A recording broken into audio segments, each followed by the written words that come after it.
एक घने जंगल में, जहां सूरज की किरणें मुश्किल से जमीन तक पहुंच पाती थीं, वहां एक छोटी सी नदी के किनारे एक सारस और एक हिरन रहते थे। दोनों में गहरी दोस्ती थी। सारस अपनी लंबी चोंच से नदी से मछलियां पकड़ता और हिरन हरी भरी घास चरता। एक दिन हिरन ने सारस से कहा, सारस भाई, तुम्हारे साथ खेलकर और बात करके बहुत अच्छा लगता है, लेकिन इस जंगल में शिकारी भी आते हैं। हमें अपनी सुरक्षा का ध्यान रखना चाहिए। सारस ने सहमति में सिर हिलाया और कहा, हाँ दोस्त, लेकिन अगर हम साथ रहें और सतर्क रहें, तो कोई हमें नुकसान नहीं पहुंचा सकेगा। एक दिन जंगल में एक शिकारी आ पहुंचा। उसने हिरन को देखते ही निशाना साधा। हिरन ने खतरा भांप लिया और तेजी से भागने लगा। सारस ने अपनी चोंच से शोर मचाते हुए शिकारी का ध्यान भटकाया। शिकारी कुछ पल के लिए रुक गया और इसी दौरान हिरन झाड़ियों में छिप गया। शिकारी ने फिर से सारस को पकड़ने की कोशिश की, लेकिन सारस ने अपनी तेज उड़ान से उसे चकमा दे दिया।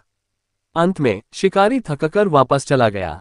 हिरन ने बाहर आकर सारस का धन्यवाद किया और कहा, आज अगर तुम न होते तो मैं शायद बच नहीं पाता।